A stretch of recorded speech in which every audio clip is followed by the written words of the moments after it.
เอาเจ้าบ้านกูเจ้าสาวเสื้อส้มสีไทยให้สุดยอดกันเด้อเฮ้ย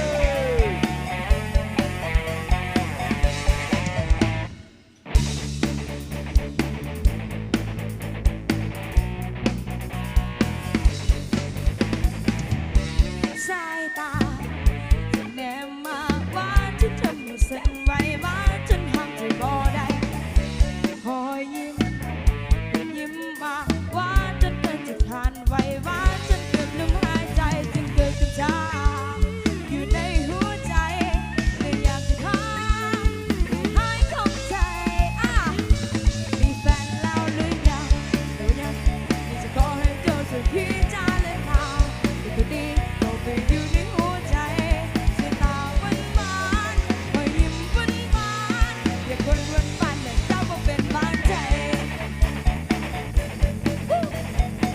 ขอบใจมาแล้วใจด้วยนะเสียงปากที่เอ่ยมาว่าฉันทำไม่สนเมาแล้วว่าฉันทำใจบ่ได้หอยยิ้มที่เลี้ยวมาว่าฉันทำไม่สั่นไหวว่าฉันเกือบลืมหายใจจึงเกิดตุจาอยู่ในหัวใจ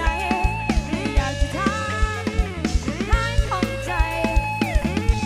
มีแฟนแล้วหรือยังจะขอให้เจ้าช่วยพิจารณาแต่คนนี้เขาไปอยู่ในหัวใจสายตาหวานหวานรอยยิ้มหวานหวานมีแต่คนหวานหวานแต่เจ้าก็เป็นบ้านใจ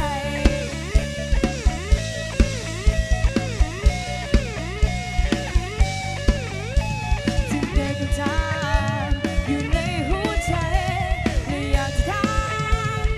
หายของใจบ้างไงมีแฟนแล้วหรือยังอยากจะขอให้เจ้าช่วยพิจารณาแต่คนนี้เขาไปอยู่ในหัวใจสายตาหวานหวานรอยยิ้มหวานหวานมีคนหวานหวานแบบเจ้ามาเป็นบ้านใจมีคนหวานหวานแบบเจ้ามาเดินข้างกาย